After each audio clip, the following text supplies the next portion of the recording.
Додека домашните и меѓународни експерти работат на физибилити студија за урбанизирање на подрачја и објекти од државно значење во заштитената зона на Охридското езеро, во Струга непрекинато се уништува и узурпира крајбережјето.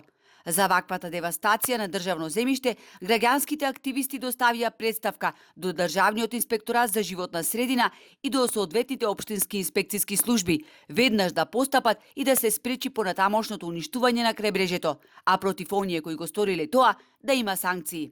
За жал, спрегата помеѓу инвеститорите и локалните власти секогаш проаѓа под радарот на институциите, преќутно или договорно не знаеме, значи тоа е предмет на корупција која што ќе треба допро да се истражува. И практично имаме информација дека во моментот во Струга значи се изведуваат одредени градежни зафати на самиот брег. Струга е класичен пример за непочитување на правната држава. Општината во моментов е управувана од урбана мафија, која што секојдневно врши злоупотреба на законите за градење, за просторно урбанистичко планирање и оној за постапување со бесправно изградени објекти. Жестоко реагираат струшките граѓански активисти. Зачудува и незаинтересираноста или неможноста на Државниот инспекторат, ниту пак на инспекторите кои што би требало да действуваат по службена должност на локално ниво, изостанува нивниот ефект, бидејќи навистина или се немочни, или пак воопшто немаат ниту увид во она што се работи, ниту имаат желба да реагираат на терен.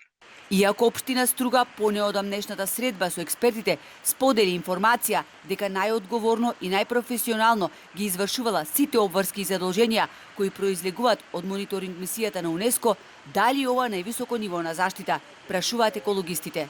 Под притисок на невладините се вршат измени на Законот за урбано зеленило, со цел да се ограничи неконтролираната урбанизација. Тоа подразбира воведување на зелен катастар во рамки на секоја општина, која што практично ќе биде инструмент за заштита на урбаното зеленило. Идните политички состави велат да ги принудиме како граѓански организации и како јавност заштитата на живота за средина да биде приоритетна тема во нивните политички агенди, ако сакаме да го сочуваме од целосно уништување Охридското езеро и крајбрежјето.